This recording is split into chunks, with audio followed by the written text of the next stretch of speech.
Okay, moving right along to the next section of the CD collection. Starting out, we have some atmospheric, almost depressive at times black metal. I believe this band is out of France. This is Antigon's Fate with Insomnia. Very good stuff here off of Northern Silence. Northern Silence tends to put out pretty stellar black metal. I've kind of fallen off with this project. I'm sure they've probably got more material out at this point. I just haven't checked it out, but I did dig this album quite a bit. Next up, we have some death metal, some brutal death metal. This is Anthrax with Spewing Wrath Blood. This came out on Severed Records. I don't think this one was in the big grab bag that I did from Severed Records. I think I actually got this one a little while. I've had this one in the collection a little while longer than that, if my memory is serving me correctly. Someone sent me this. I just can't. I apologize. At this point, I can't remember. I don't know. I think I have early onset of Alzheimer's. Next up, we have some more brutal death. This is Enteropolfagas with Alive is Good, Dead is Better. This was their demo or EP that came out, I believe, in 2001. It's okay. It's not anything groundbreaking or great. They have another album that I'm about to show that I really do enjoy, but it's the only two releases that I tend to own from this project. This one's alright. I have not spent just a ton of time with this one, admittedly, but I mean, for what it is, it was decent. And then next up, we have Anthropophagus with Architecture of Lust. I absolutely love this album. It slaps so hard. Just brutal death, in your face, fantastic death metal. This was released on Comatose. They have a newer album out that came out, I think, 2019 possibly. I need to get my hands on that one as well. I have not even listened to it yet, but if it's anywhere as good as this one, I definitely want to add that into the collection. Next up, changing gears completely, we have Anvil with Juggernaut of Justice. Pretty good traditional heavy metal mix. It's got some power metal stuff going on in there. I know a lot of people aren't huge fans of the vocals of this band. Doesn't really bother me too much on this release. I actually dig this one quite a bit. One of those bands that just kind of blew up after that movie. There was a movie about them that came out many years ago, but they got they just steamrolled in popularity after that movie. Next up is another release from Anvil, and this one I do not care for nearly as much as Juggernaut of Justice. This is Hope in Hell. This is one where the vocals definitely do it a disservice. And also, just, I don't know, something about this album just feels kind of off to me. If I'm going to reach for some Anvil out of my collection, 99 times out of 100, I'm probably going to go with that Juggernaut of Justice album. Next up, we have some Death Doom. This is Aphotic, and I believe this one is self-titled. I believe this came out 2000. It was early 2000s. I don't remember the year. Just in this little awful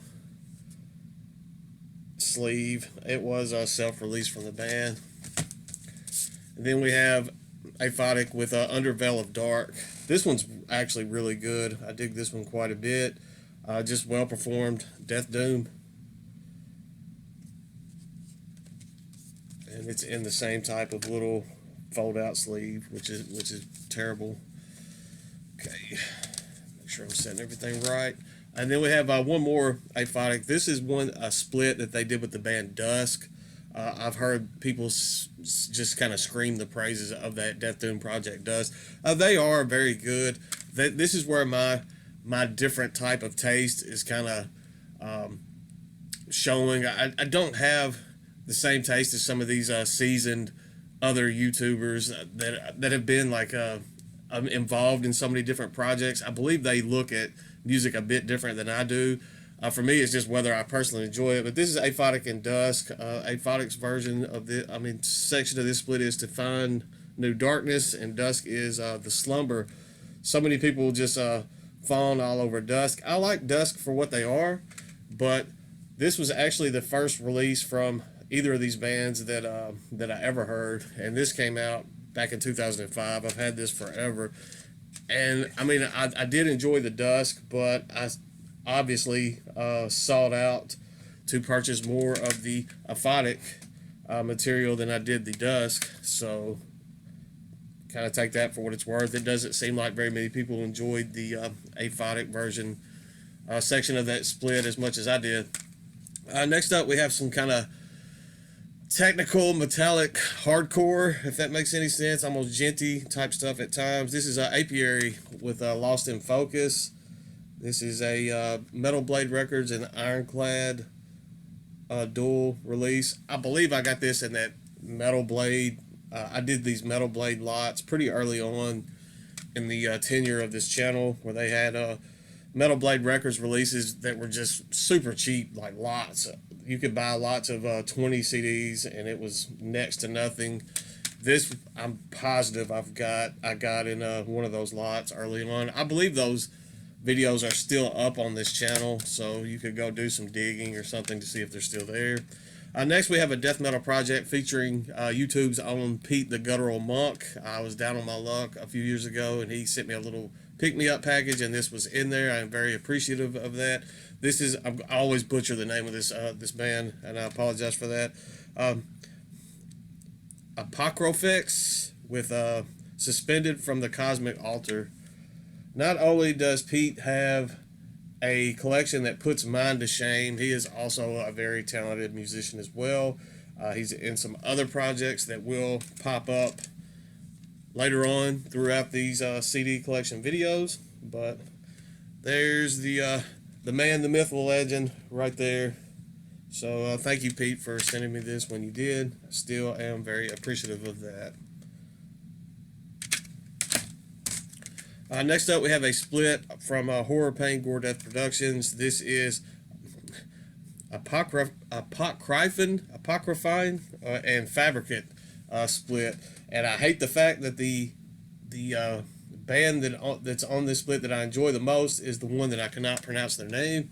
It's just kind of psychedelic death metal. They have one track, and then Fabricant has 3 tracks. And let me try their name one more time. Apocryphine version of this, it's just one track, but it is stellar. They do not have a ton of material released, period, and I kind of wish they did, because it's a very interesting psychedelic type black metal that I enjoyed it quite a bit. The Fabricant portion of that split is also pretty good. It's not bad by any means. Next up, we have Apostate with Trapped in a Sleep. This is more death doom metal, pretty good. It's kind of run-of-the-mill death doom. You're not going to get anything groundbreaking or new. There's no brand new ideas presented on this whatsoever. But it is pretty good. I mean, for what it is, I do enjoy the release. This was released on Metallic Media way back 2011. So I think I got that in a Redstream. There was a time period where I was ordering from Redstream quite often, and I was just blind buying so much stuff, and that was one of those that I got. Next up is some death metal out of Mexico. It's actually very good. Just looking at this, I kind of thought it was going to be black metal upon first inspection, and I listened to it. It turned out to be actually very good, kind of South American blistering death metal. This is Apotemphobia with Purity and the Stench. And unfortunately, Glare's not going to allow that to do justice. That is just some killer artwork on that. I absolutely love that image that they've got going there. I expected this to be black metal, and I was surprised, but pleasantly surprised when I heard what it was, because I dig this album quite a bit. So just well performed, blistering hellfire death metal out of Mexico. Next up, we have a hardcore, kind of obscure hardcore demo. This is the Apparati with their 2005 demo. I have not listened to this in forever. It is hardcore. I don't know what else to kind of DIY hardcore release there. Next up, we have Appalachian Winter, the epics that built the mountains. This is very good. At times atmospheric, at times ambient black metal. I love Appalachian Winter. I enjoy them way more than I probably should. I was really digging this. My family and I took a trip to Shiloh to the battlefields, and these Appalachian Winter albums were hitting just right during that time period. Also have Appalachian Winter with a Ghost of the Mountains, and the insert booklet just fell out, but we'll get that in just a second. I love the artwork. It's not over the top. It's not that played out type looking stuff from black metal. Just a lot of originality going on with this project. Then it just has a little insert. That's what fell out. Next up, we have some progressive metal. This is a band that obviously idolizes Opeth. It's okay. I mean, it's I believe they're out of Poland. It's not great. This is another one of those that I picked up when I was doing some blind buys through Redstream several years ago. This is April Ethereal with Advent. Progressive, super progressive. At times it's progressive death metal.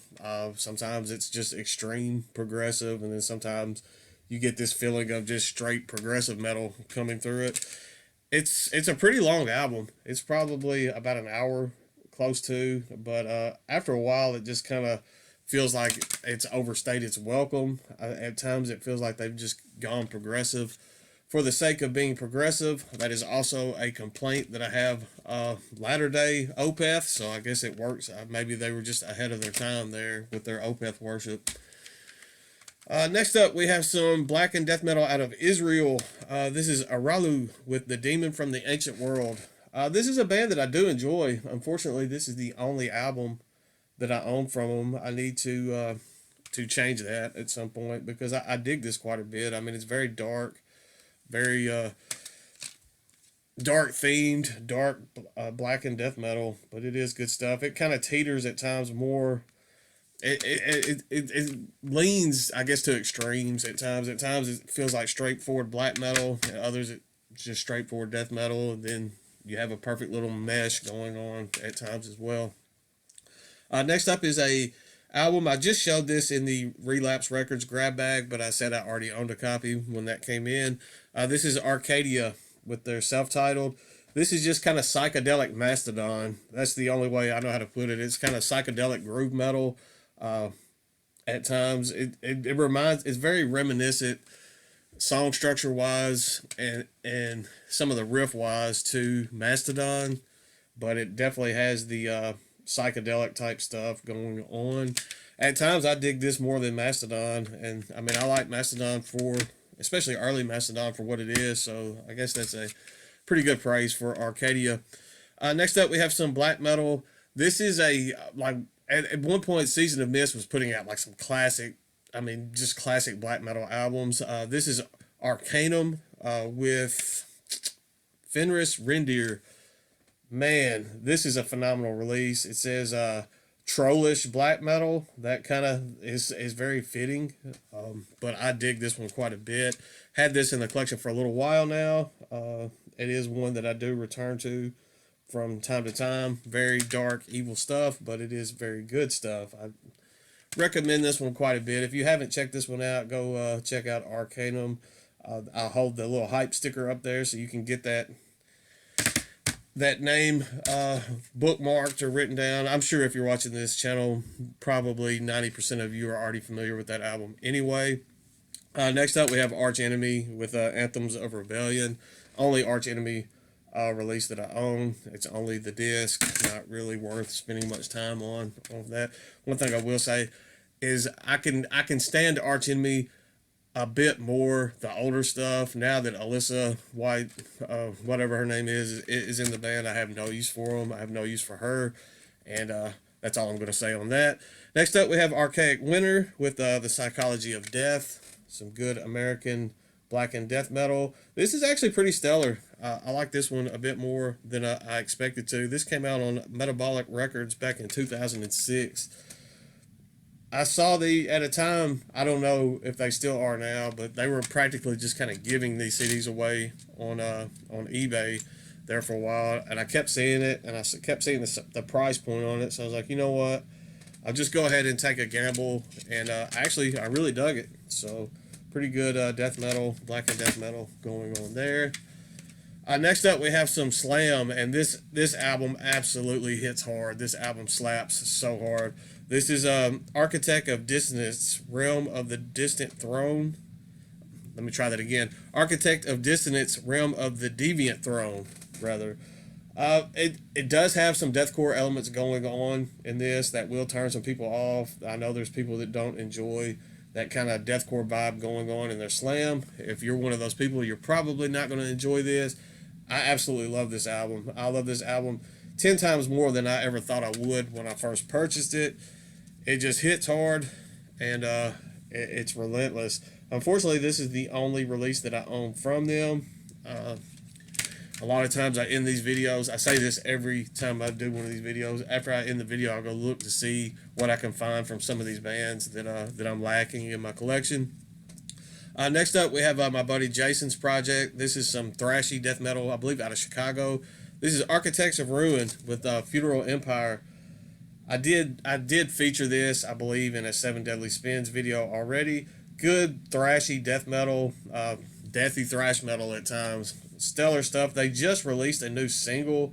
This little EP came out in 2009. I do recommend that you go check it out. There's the actual just kind of disc on that. But yeah, like I said, they got a new single out as well, so I'm looking forward. Hopefully they'll have a new release, like a full length or another EP that I can pick up here in the very near future. Next up, we have Arcturus. This is like a dual. It's one disc, but it has 2 releases on one disc. It has the Sham Mirrors and then Disguised Masters Volume 2 compilation on one disc. I absolutely have to get some more Arcturus into my collection. This is unfortunately the only release from them I own. I know that's terrible. I definitely want to add some more to my collection. That Asperia Hymns Symphonia or Asperia Hymns, I need that one bad. If somebody wants to send me that, go ahead. I'm just kidding. You don't have to send me anything. That was a joke. Next up, we have another split from Horror Pain Gore Death Productions. This is Arduous Task and Graveworm. Just some death metal going on in here. I do enjoy the Graveworm side to this a little bit better, but it's I mean, for what it is, it's pretty good. Pretty good split. Nothing to just write home about, but for what it is, it's pretty good. Next up, we have Ares Kingdom with By the Light of Their Destruction. This came out in 2019. If you do not own a copy of this, go to Nuclear War Now Records now and grab yourself a copy. This is amazing. Thrash, death metal. It hinges on blackened vibes going on at times, but it's just thrashy death metal that is performed flawlessly. And I absolutely love this release. I need more Ares Kingdom in my collection.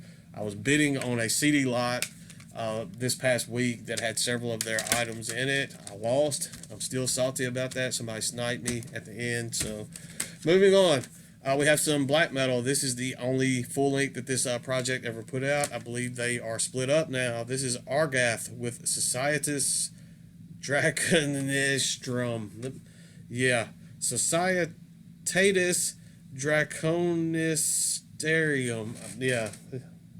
There's Argath with that album title that I cannot pronounce. Pretty good black metal.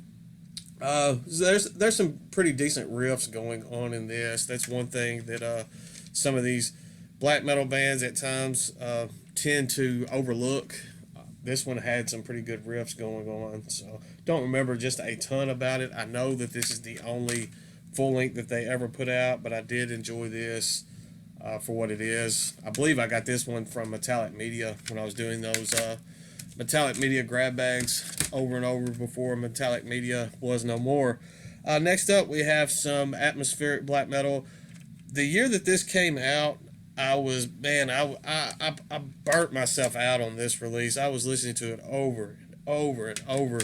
This is Argus McGear with some. I've heard it called Veil.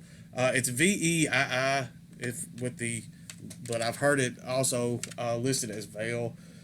Very good atmospheric type black metal.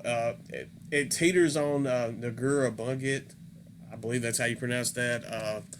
Worship at times, but I actually enjoy Argus McGear more than Nagura Bungit. So, yeah, take that for what it is. I need some more of this band's material. It's very hard to find now. This is the only recent release that I ever see up for sale. But, man, I haven't listened to it in a while now because I absolutely just, like a few, I guess it's a few years ago now when that came out. I just burnt myself out on it listening to it over and over. Next up, we have some power metal. This is Eri Koivunen with Becoming. This is this guy won almost like an American Idol type thing in Finland. This release came out. It's been out forever. It came out in 2008. It was a lot of hype behind this release when it came out. I picked it up. It's actually a pretty stellar, pretty solid release. I enjoyed it quite a bit. He's a very talented musician as well as vocalist. I believe he's in a band now, but I'm not sure. And apparently the jewel case is broke, and I did not know. But this is the only... I know he's got other releases. I did dig this one. I mean, but it's not a project or anything that I'm just going to keep seeking out stuff for. But I do throw this one on every once in a while still. And it definitely is worth returning to and listening. Next up, we have some more deathcore. This one's a demo that came out in 2011. I used to be active in a group on Facebook that did a lot of CD, and it was mainly CDs like rare deathcore, metalcore, that type of stuff. Now it's gone to just mainly vinyl. That's about all they talk about. And a lot of the people are still stuck in that deathcore and metalcore phase, which is fine. I mean, if that's what you're into. I've kind of moved on personally to other avenues of music, but this is Arise All Aspects with their 2011 demo. It's numbered. This is number 25 out of 25. It is signed by Lucas Durecki, who trolled Metal Sucks into believing that he was going to be the new vocalist for All Shall Perish back in the day. I don't know if any of you remember that. There's the actual disc. They had a little Pokemon card that Lucas signed for me when he sent that as well. And then the last one for this video is a gothic metal. This is another album that I've had in my collection for as long as I can remember. I've had this forever. I don't know when it came out. I don't know that much about it, but I feel like I've had this in my possession as long as I can remember. This is Arise from Thorns with Before an Audience of Stars. Like I said, it's just gothic type metal, nothing groundbreaking. A lot of people probably don't even like this. Just for me at this point, it is just a nostalgia thing because I remember having this in my collection. I'm wanting to say I had it in high school. I don't remember when this came out, but it was very close to that period. It wasn't in high school. It was right after that I got this, and I've had it for absolutely ever now. So that's it for this video. We've made it to AR. It seemed like we were stuck on AN forever. Got a couple more videos at least of the A section, and then we'll be moving on. It's kind of crazy. I think this is the 8th video, and we're still on the A's. So that's all for this one. Hopefully I'll have the next one up soon. Stay classy.